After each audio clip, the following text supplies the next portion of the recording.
Така е, Скопје ми е дома, почитувани гледачи, добре дојдовте во најновото издание од локалната програма на Вистинска телевизија.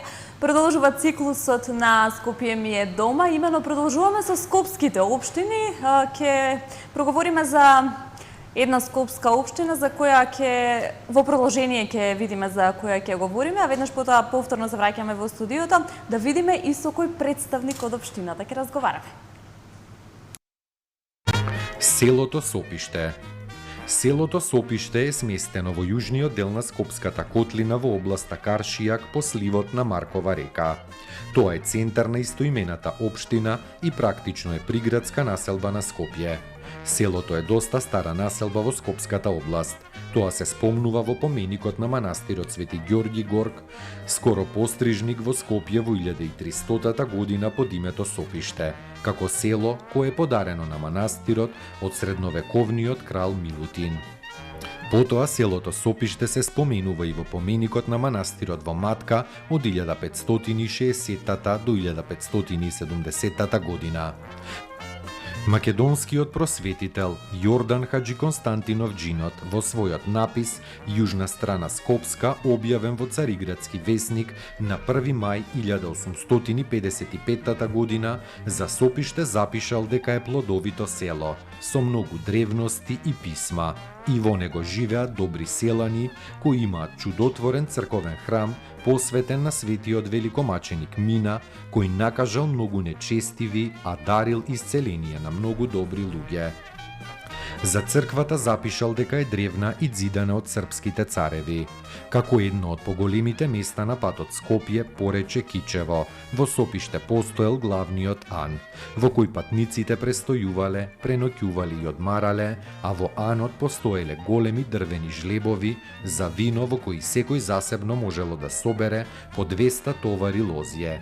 На почетокот на 19 век најдобрата селска земја започнале да ја присвојуваат турци и албанци, при што во Сопиште се основале 3 чифлизи на Сулишовци, Сардиковци и Афузбек од Скопје. Кон крајот на векот Сопиште и пошироката област била посетена од македонскиот револуционер Ѓорче Петров. Според неговите записи од 1896 година, селото Сопиште броело 40 македонски куќи сместени во подножието на водно за патот Кичево на 1 час и половина растојание од Скопје. Во тоа време во непосредна близина на селото постоеле зидините на старата црква, Свети Спас и стариот ан, Ветрило, кој некогаш бил главен ан на Кичевскиот пат. Токму меаната на овој ан, која служела како база на српските чети, при преминувањето во Порече во февруари 1907 била запалена од војводата Васил Аджиларски. Во 19 век селото е дел од нахијата Каршијак во Скопската каза во Отоманското царство. Околу потеклото на името на селото Сопиште, јазичарот П. Скок сметал дека изведено од глаголот сопсти, но не во значење на пеење, туку на задишување. Според тоа Сопиште означува тешко пристапно место во ридски предел до кое треба да се задиши човек додека да дојде. Да, токму така, за општина Сопиште ќе говориме вечерва. Пред да си ја најава мојата гостинка, мојата вечерашна гостинка, јас ќе потсетам почитувани гледачи дека и оваа емисија е интерактивна, односно ќе имате оставено телефонско бројче на кое што ќе можете да не се вклучите директно во студио и секако да поставите прашање или сугестија секако до нашата гостинка. Кристина Петрушовска, советник од општина Сопиште, со неја ќе проговориме вечерва. Кристина, ви благодарам што ја прифативте мојата покана да бидете дел од локалната програма на Вистинска телевизија во циклусот емисија Скопје ми е дома и токму за општина Сопиште да проговориме вечерва. Како сте? Одлично, пред се ви благодарам на поканата. Ви благодарам на топлото добри дојде, така што можеме и да почнеме. Ете, многу ми е драго што конечно и со вашата општина се изнајдовме, така се договоривме да проговориме за се она што се случува и се случувало во оваа општина периодов наназад. Во најавата, односно во видеото претходно видовме како се развивало Сопиште низ годините наназад, колку општината денес е променета, колку ликот на Сопиште денес е измодернизиран, што се случува во последната година од мандатот и и на градоначалникот и ваш како советник во општината, ќе проговориме токму вечерва. Колку сопиште е блиско и транспарентно до жителите? Па, јас секогаш на таа тема сакам да разговарам заради тоа што има генерално две гледишта. А тоа е дека доколку гледаме дали е транспарентно доволно по социјални медиуми, можеби не сме толку застапени.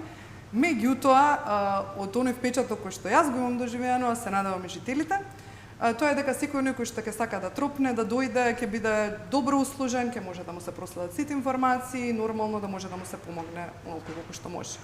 Така што би рекла дека од една страна сме доволно транспарентни, а од друга можеби имаме... медиумски треба малку и да се активирате и да си поработите. Апсолутно. Меѓутоа, од друга страна, оно што е поважно и секако најважно можеби за сожителите и граѓаните, колку општината е отворена, како што кажавте, за секој оној кој што ќе тропне, колку граѓаните се вклучени во сето она кое што го работи општина Сопиште, колку граѓаните се непосредно вклучени во проектите, оние најважните во донесувањето на буџетот на општината и парите, средствата, нели, кои што секако се трошат за нивни цели. Апсолутно. Видете, буџет, нели, првично кога ќе се случи, тоа е нешто, леле, сега имаме ние пари колку сакаме, меѓутоа не иде тоа баш така. Јас би рекла дека се доволно вклучени од причина која што имаме отворени денови доволно, каде што може да се поразговара. Реално вработените од самата општина се доволно на терен и исто така ги слушаат и моментите кои што потекнуваат од истите. И имаме еднаш до два пати годишно момент каде што се води целосен записник, каде што можат да си достават и граѓаните своји предлози, па тогаш се свикува и мала комисија која што е не така формална, гледаме што е приоритетно и на тој начин и гледаме што може од буџетот да се одвои за решавање на дел од тие приоритети. Трет мандат на градоначалникот Стефче Трпковски, претпоставувам ваш прв мандат како советник, последна година од овој совет и од овој мандат на градоначалникот се изреализирали голем дел од програмата која што беше ветена пред вашите сожители и ајде како функционира советот во Сопиште? Па како за прв мандат генерално можам да кажам дека функционираме доста кохесивно. Доста соработуваме сите меѓу нас. Советот функционира, можам да кажам, без некои забелешки поголеми, бидејќи сите сме, навистина таму е помало место, се познаваме и сите сме насочени кон решавање вистински на проблемите, колку што можеме на жителите на општина Сопиште. Она што можам да го кажам, дел од проектите се реализирани, дел се во фаза на реализација, меѓутоа, кога би гледале од аспект на процентуално, тоа би било малку повеќе од 50%, така што некаде од 50 до 60% се финализирани, дел се уште во завршна фаза, така што... Кристина, имавте ли отчет пред граѓаните за сето сработено до сега? Повеќе мине од градоначалниците на скопските општини, имено оваа година веќе излегоа со отчет за сработеното. Има ли Сопиште отчет за се она кое што го сработи изминативе години? Има. Меѓутоа, пак ја напоменам, како на почетокот, дека може би треба да бидеме социјално малку подостапни. Не беше отчетот јавен? Па, може така да се протолкува. А инаку, имаше и граѓаните генерално се во текст за се што е сработено кај нас, и можам да кажам дека имало еден тип на отчет. Јавно не се пофаливте со отчет, ама се пофаливте со дом на култура и тоа нов, чинам дека беше неименуван, сега не знам дали му дадовте име. Се уште во потрага. Зошто? Зошто е тоа така? Имаме еден интересен момент, решивме дека ќе сакаме тоа да произлезе од граѓаните и сега во моментов собираме податоци на некои интересни, можеби миња за тој предел. Така што се надевам дека во блиска иднина веќе ќе имаме и... Добро, тоа беше еден убав настан на кој чинам присуствуваше министерот за култура Љутков, градоначалникот и секако членовите на општинската администрација. Колку на Сопиште му требаше овој дом на култура и што се случува еве сега, откако го имате? Точно, многу му требаше, заради тоа што бевме зарубени во некоја администрација и бирократија малку подолг временски период. Фактот дека му требало може да се види заради тоа што воопшто не е долго време поминато, а веќе имаме и културно-уметничко друштво кое што е формирано. Тоа е еден прекрасен млад дечко кој што живее во општина Сопиште и веќе брои, и мислам дека околу 30 дечиња кои што ги обучува така што се е восходно на зачувување вредности и така натаму, така што му требало. Така, претпоставувам дека и низа настани веќе се случуваат во општината и дека летово допрва ќе се случува култура во домот на културата. Кристина, го споменавме буџетот, владата на 2 пати додели средства, помош за локалните самоуправи, помош за општините. Колку Сопиште беше активна, односно амбициозна да аплицира со свои проекти, со што аплициравте и што добивте таму? На првиот владин повик пред се морам да се заблагодарам на централната власт и на поддршката и на цела ова што се прави со сите општини, заради тоа што сериозно е потребно. На првиот владин повик аплициравме со 6 проекти кои што ги добивме. Во завршна фаза се, мислам дека 5 се веќе реализирани, уште една е во финална фаза. Грубо околу 18 милиони денари добивме. За 2025 повторно се 6 проекти аплицирани, таму се и малку поголеми проектите и од поголемо значење. Истите таму се 57, близу 58 милиони денари. Така што сериозно ни е потребно сето тоа, така што вкупно 12 проекти во рокот за 2 владини повици. Така, во делот на инфраструктурата, на она кое што јас можев да го забележам, што е објавено нели на вашата веб страна, односно на социјалните мрежи, колку и да е тоа малку таму, повеќе улици се во тек, односно се доправуваат, се доградуваат. Остана ли неасфалтирана улица во Сопиште? Остана ли улица за која што постојано жителите можеби бараат да се среди тоа? Чинам сега имаше и некој проблем со пукнатина таму на делови од патот. Ајде, од вас да слушнеме малку повеќе. Генерално, околу првиот дел остана, нормално, секогаш има, меѓутоа е помал дел, се трудиме што повеќе да се реконструираат, затоа и првиот владин повик сите 6 беа реконструкција на инфраструктура, а кога станува збор за пукнатината, тоа се однесува на патот кој што не поврзува Тиферич, оној кој што излегува и е на кисела вода. Тој е затворен во моментов, нажалост. Мислам дека се отпочнати со работа, бидејќи патот е таму на транспорт и врски и така натаму. Се надевам, бидејќи ни е од многу голема важност тој пат, дека ќе биде саниран и дека ќе може да го користиме сите, заради тоа што не поврзува и многу подостапно све. Сопиште не е под град Скопје. Така е. Сега, повеќе пати се жалевте на несоработката со градот, имено се пожаливте дека сте одбиени од град Скопје за изградба на бунари на водно. Каква е соработката со градот Скопје, иако не сте под град Скопје? Во моментов можам да кажам дека никаква, не постои, од причина што главниот проблем на жителите им е во моментов, освен ова што вие го споменавте во моментов, главниот проблем е проблемот со превозот. Превозот е под ингеренција ЈСП, ЈСП е под ингеренција на градот Скопје. Се случуваше во изминатиот период жители да чекаат и по 3 часа автобус, што е небулозно во 21 век според мене и според сите нормални, нели? Немаме никаква соработка, имавме проблем со сите дописи возможни што се пуштија, немавме никаков одговор за било што, дали е тоа темата ЈСП, дали е тоа со моментот на водно со водата, ниту пак со нешто друго кој што не е едно и со водоводот градскиот и така натаму. Значи, немаме никаква соработка во моментов. Се надеваме дека тоа ќе се смени после локалните, здравје Боже. Колку граѓаните се жалат, можеби на тие клучни проблеми, надлежности кои што не се на општината, спаѓаат под град Скопје, ќе споменеме ЈСП, ќе споменеме водата за пиење секако. Така е. Па јас сум удела доста на терен и многу сум блиска со луѓето што се од Сопиште.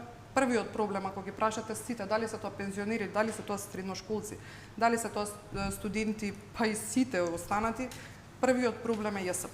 Првиот проблем е превозот, заради тоа што нормално е фрустрирачки да не можеш да стигнеш на работа, да треба да си платиш можеби такси. Повторно ние не сме во градските подрачја каде што можеш нели да кренеш рака, такси, не иде тоа така, плюс сите велат ние плаќаме уредно месечни билети, меѓутоа немаме нели превоз. Така, чинам дека во изминатиот период и група граѓани се пожалија и на гужва во сообраќајот токму таму. Да. Гужвата генерално во изминатиот, ако зборуваме баш сега период, се однесува, тоа баш го коментиравме и пред неколку дена, тоа се однесува на моментот што и патот е затворен. Така што гледаме дека сериозно е отежнат пристапот сега веќе до кисела вода па и до центар. Особено кога одиме од 8 до 4 на работа, па најголемите гужви се тогаш. Некако не го осеќавме тоа толку кога беше Теферич, патот ние како што го кажуваме во добра состојба, меѓутоа не е безбеден, мораше да се затвори. Се надевам, повторно ќе кажам дека во брзо време ќе се изнајде решение и ќе се санира. Се разговара ли за ова на совет? Се разговара апсолутно и по точки разно, меѓутоа не е во наша ингеренција, не можеме ништо освен што имаме добри комуникации, да речеме со градоначалникот на Кисела вода, па можеме да видиме до каде работат и така натаму. Друг начин во моментов немаме, нормално дека се пуштаат известувања, се пуштаат дописи, немаме директно како да влијаеме, бидејќи не е под наши ингеренции.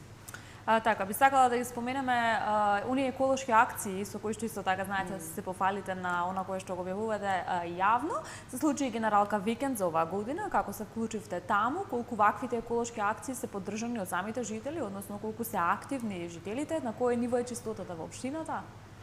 Ајде ќе пробам малку од кое ниво е чистотата, ќе тргнам. Можам да кажам со оглед на тоа дека јавното комунално претпријатие доста располага со многу малку човечки ресурси, успева успешно да се справи со сето тоа. Меѓутоа, она што е интересно е дека граѓаните се навикнати на чистиот воздух горе, па автоматски не поврзува со заштитување на животната средина и така натаму. Со самото тоа еколошката акција поминува прекрасно, па затоа константно се случува. Некако сега имаме и со Гризли Иглос горе убав еден момент еколошки. Така што поминува фантастично во очите на жителите, се чувствуваат вклучени директно дека учествуваат во самиот процес на заштита никако на животната средина, па како и за годишниот празник на општината, кој што ние повторно одбираме да го... Да, Ден на животната средина, всушност си патрон на општина Сопиште. Така и по таа цел и причина решивме повторно да имаме и на тој ден веќе неколку години наназад континуирано еколошка акција, да немаме класични прослави, туку да биде тоа буквално обележано дека тоа е символот почетен на општината, па се друго е... Колку Сопиште е атрактивно ете и за излети, можеби за посета, ете, можеби малку настрана од градскиот метеж, порелаксирано. Да. Па интересно е што сме многу блиску до градот, а истовремено не сме во градот. Така што имаме неколку моменти, јас што би ги издвоила, тоа сега е доста атрактивно одат многу млади, па и повозрастни, чисто да пешачат према водно од нашата страна, од патот што е Сончев град. Понатаму Аурора имаме Јасен е таму, кој што од таму се поминува за да одиме од другата страна и да секој кој што има викендица може да помине. Генерално, младите уживаат во пешачењето, горе во дружбата, природата си го прави своето. Сега повторно ќе ги напоменам Гризли Иглос за младите се фантастична опција, бидејќи се еколошки комплетно. Има што да се види, има и потенцијал нормално за развој и така натаму, меѓутоа има секако добро што да се види. Така, колку Сопиште се менува низ текот на годините, односно колку денес оваа рурална скопска населба, приградска населба, измодернизирана и променета, така ќе кажеме?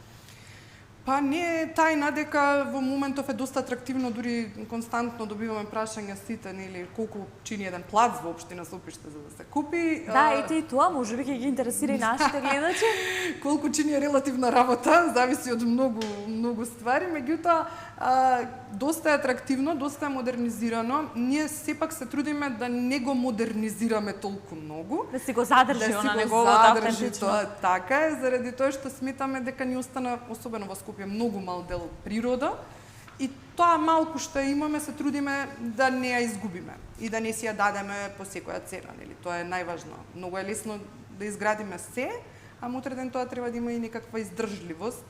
А во моментот капацитетите не била така што... За кого е најатрактивно место за живење натаму? Постојано чинам се бара плац повеќе, можеби викендица, куќа да се изгради на чист воздух, ете, во природа?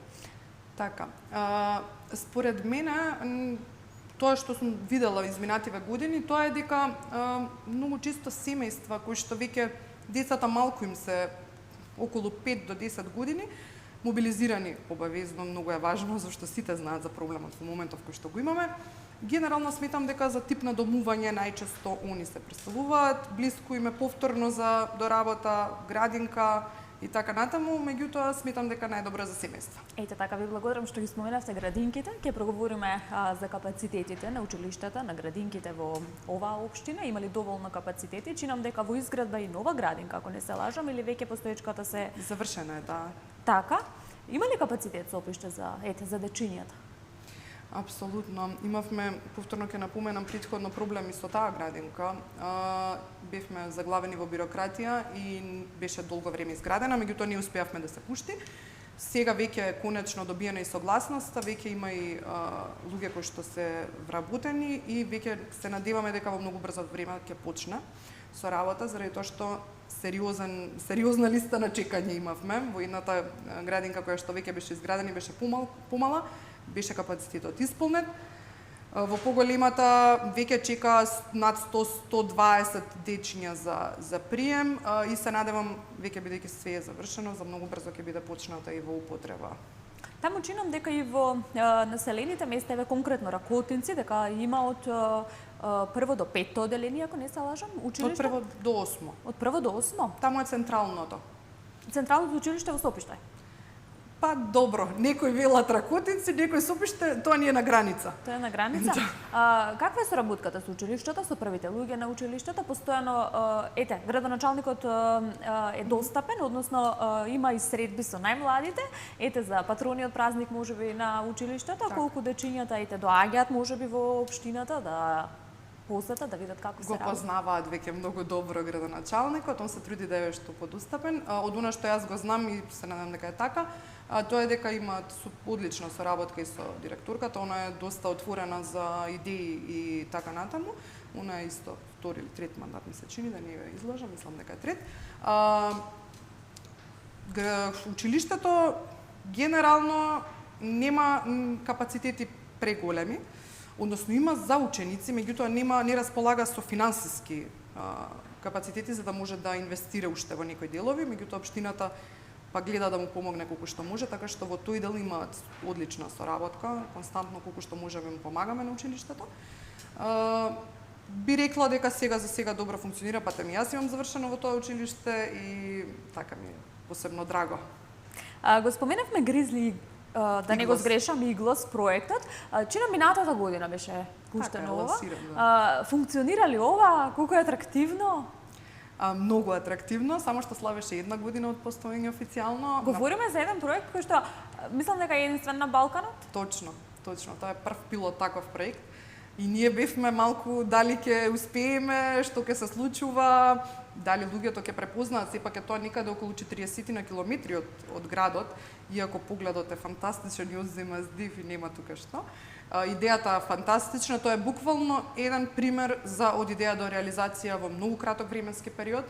Функционира прекрасно, само што славеа една година постоење.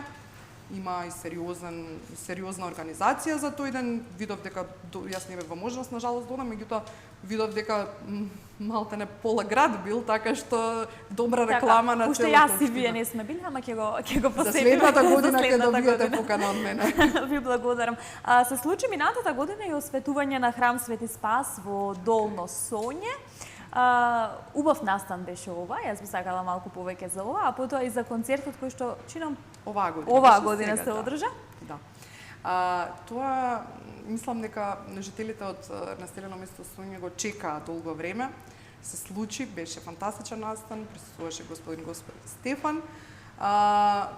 Сега баш сум на венчавање во сабота во таа црква, прекрасна е, вистина му требаше на целото тоа населено место, заради тоа што сепак луѓето кои што се од тој крај сакаат, веруваат, тие вредности сакаат да се поблиску до нив. Оваа година беше концертот, помина фантастично, имаше доста музички атракции, изведувачи, беше посетено од доста млади луѓе, што сметам дека е многу важно. Така што има ли Сопиште културно-уметничко друштво? Има, она што го споменавме во моментов што се одвива во културниот дом. Тоа го носи името Јоанки Ракотински. Јас секогаш викам чекај да не го сгрешам. Ќе го повторам тој дел малку, можеби и го споменав. Тоа е едно дете фантастично кое што ги обучувам, учи во музичкото училиште, ги обучува веќе 30 до 40 млади дечиња бидејќи е на фантастично место поставен самиот културен дом, и од таа причина можат од сите населени места лесно да доаѓаат и да пристапат. Да, еве паралелно ни оди и овде за Водици, да. Чином фрлањето на крстот од режија ни ги пуштија овие материјали, имаш убав настан таму, каде се фрлаше таму крстот, во езерце? Во базен. Во базен? Да, тоа е базенот во Долно Соње и најчесто, не знам како ќе бидеме оваа година, најчесто се користи токму најмногу е препознаен по Водици. Јас сум многу среќна што толку многу млади Да, ова било голем настан таму. Да, тоа е секоја година така фасцинантно многу млади одат и мене ми е тоа посебно драго, али генерално тој ден е резервиран за во Долно Соње. Кај нас сите сме таму во Долно Соње. Водици е резервирано за Долно Соње. Така е. Кога ве прашав за културно-уметничко друштво, тука ми се намигнува прашањето што се случува во делот на културата. Еве повеќето од градоначалниците веќе излегува исто програми за некое културно лето, за настани во однос на музиката, забавата за своите жители. Како Сопиште стои во тој дел? Епа, конечно можеме малку да се пофалиме во тој дел, а и повторно ќе кажам, многу е важно што го имаме културниот дом, зашто сме помало место, немаме толкав капацитет. Во културниот дом се одвиваат паралелно неколку настани. Ние така потивки сме во организирањето на нештата. Важно е да работите сега. Точно. Жителите да ви се задоволни. Така е. Имавме промоција и на уметник еден кој што живее кај нас. Имавме сега брзо и некоја мал настан кој што е од културата. Гледаме да е тоа, меѓутоа нема да биде така помпезно културно лето 2025 како што е во другите, бидејќи пред се сме помалку на број и не ни дозволува толку многу, меѓутоа може би планираме нешто интересно за август и јас ќе се потрудам да биде на социјалните медиуми за да видите да така, поканиме. за да видиме и да, нели, да си дојдеме. Каква е соработката од друга страна со другите скопски општини? Па генерално, освен со градот Скопје, не сум затекла да имаме некаков проблем.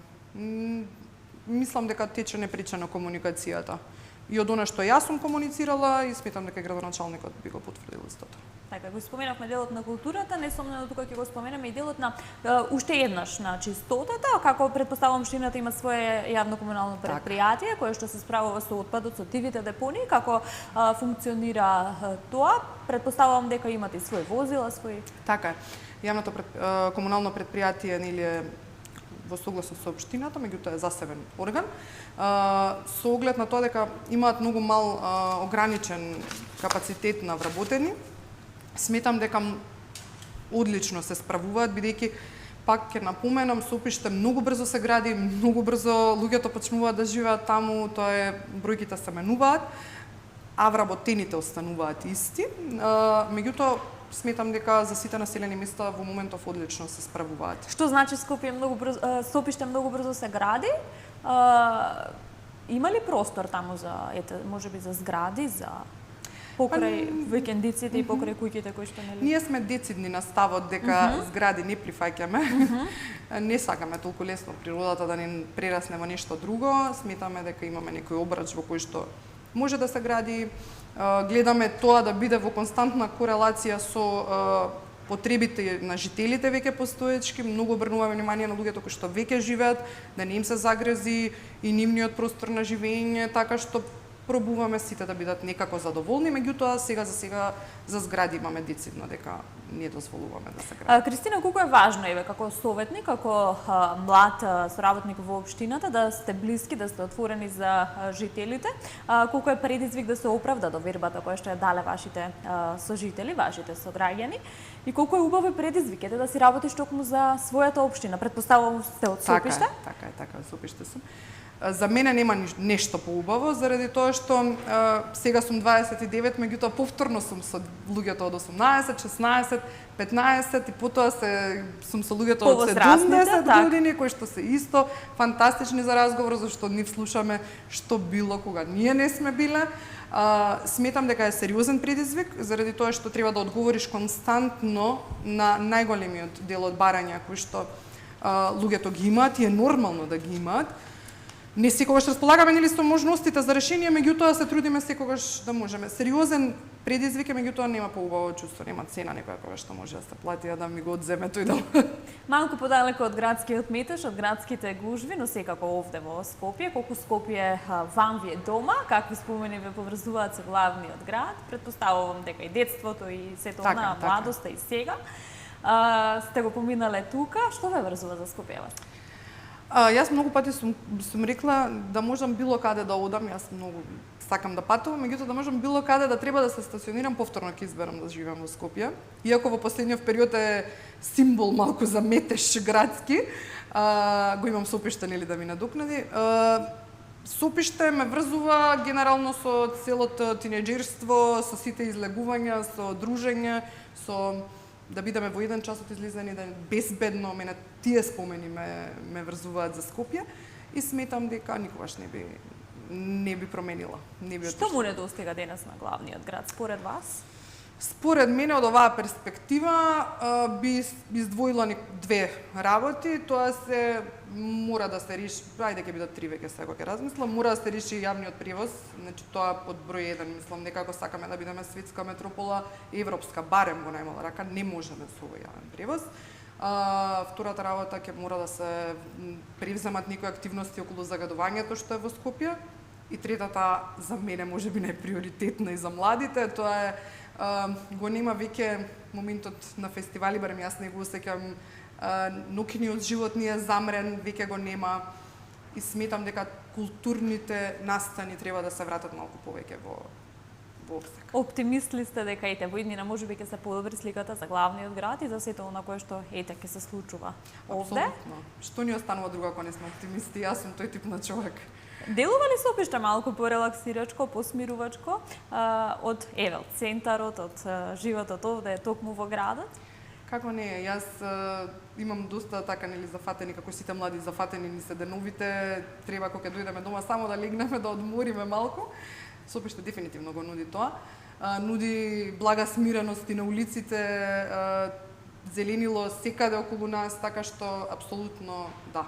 Ете, како човек кој што е советник и директно вклучен во работата на општинската администрација и локална самоуправа, јас би ве прашала на што се работи моментално, кои се оние проекти кои што ќе се досредат и доработат во текот на оваа последна година од мандатот и кои што се можеби клучно ветени во предизборната програма, веднаш потоа ќе ве прашам за вашите амбиции. Она кое што можам да го кажам дека постојано се трудиме, најголем проблем е инфраструктурата, се трудиме тој дел да го задоволиме, меѓутоа со владините повици можеме и малку поголеми проекти да издвоиме. Тоа ќе биде околу водоводот во општина Сопиште, мислам во населено место Сопиште, кој што е околу 22 милиони. Другите се помали делови, но не така незначителни. Во моментов се уште се работи долно Сонја, се уште нема вода во потполност. Се работи на избушотини за вода и така што се работат на малку поголеми проекти кои што за општина Мала се доста захтевни и финансиски и секако. Се надевам дека ќе бидат завршени во следнава година. И уште еден дел од мојот концепт кој што несомнено не е помалку важен, успешно спроведовте акција велите за обновување на шумскиот фонд во близина на регионалната депонија Дрисла, имено засадивте повеќе видови на дрвја. Кога говориме за денот на животната средина, за вашиот патрон, несомнено е убаво да го споменеме и ова. Што се случуваше таму? Таму во соработка со еден Македонија успеавме да засадиме околу 2000 дрвца. Повторно во духот на општина Сопиште, во духот на тоа што сме да не изоставиме од заштитата на животната средина, тоа не е нешто толку комплицирано. Помина фантастично, се надевам дека ќе продолжиме секоја година константно да го правиме. И тука не би додала нешто многу, освен дека постигнавме целта која што првично беше зацртана. Дама не се прашува за годините, јас ве наслушнав дека имате 29, што им фали на младите од 29 години во нивната матична општина? На нас што ни фали? Превозот секако нема да го дискутирам. Нас секако ни фали некој, барем некој локал, барем некој кафиче, секојаш велам, барем еден. Се надевам дека во брзо време ќе успеевме, имавме еден обид, се надевам дека успешно ќе се заврши со тоа. Генерално тоа му фали заради тоа што сме многу блиску Имаме доста забавни паркови ние помали. И кога и да се враќам на кај дома, секогаш ги гледам младите. Добро, вие кафето си го пиете во природа. Да, и кафето гледам го пијат тука си уште во природа, тоа било така и јас кога сум била околу 15 на години, тоа гледам и останало, така што може би е убава традиција, али генерално му фали така еден локал барем да има. Кристина, кои се вашите амбиции? Еве следуваат и нови избори, можеби активни ќе бидете повторно во политиката, во работата на општината или како и да, и со тој полека и ќе го заокружуваме овој наш пријатен разговор овде во студиото. Околу амбициите, во моментов секако се разговара, таа тема е доста актуелна. Амбициите секако ми се можеби да бидам повторно на листата на советници, меѓутоа јас ќе одам на една варијанта да секако се консултирам прво со жителите, со дали се доволно задоволни од мене и така натаму, па потоа би одлучила дали би прифатила да бидам на листата. Може би за советник. Па може би тоа е најклучното и најважното, нели да се оправдате довербата пред вашите жители. Вие сте секако многу млада, јас ќе ви посакам многу успех и огромна благодарност што ете прифатите да бидете дел од Скопје ми е дома на локалната програма на Вистинска телевизија. Ми беше драго, ми беше чест и задоволство да поразговараме за вашата матична општина, да споделиме збор повеќе за Сопиште во времето наназад, за сликата за Сопиште. Денес се надевам дека отворивме така малку повеќе теми, се надевам дека повторно ќе имаме шанса да се видиме пред камерите со сите новости и можеби актуелности и кај вас и кај вашата општина. Кристина, ви благодарам. Ви благодарам и на вам, ви благодарам на поканата, ве потикнувам што повеќе и почесто да имате успешни емисии, да имате многу брзи одговори за назад, за покани и тоа би било тоа. Ви посакувам и на вас многу успех. Почитувани гледачи, ви благодариме и вам што и овој четврток бевте со нас во локалната програма на Вистинска телевизија во емисијата Скопје ми е дома. Вечерва поразговарав со Кристина Петрушовска, советник во општина Сопиште. Поразговаравме малку повеќе за оваа приградска, меѓутоа скопска општина, секако малку подалеку од скопскиот градски метеж, меѓутоа секако тука во главниот град, близу. Проговоривме за Сопиште низ текот на годините наназад, за сликата за Сопиште денес, колку оваа општина се остана своја и автентична, колку се промени во текот низ годините и се измодернизира и секако стана атрактивна за живење таму. Ви благодарам што и овој четврток бевте со нас. Јас овде ќе ве поздравам и ќе посакам да се видиме веќе наредниот четврток во истиот термин на Вистинска телевизија. Довидување.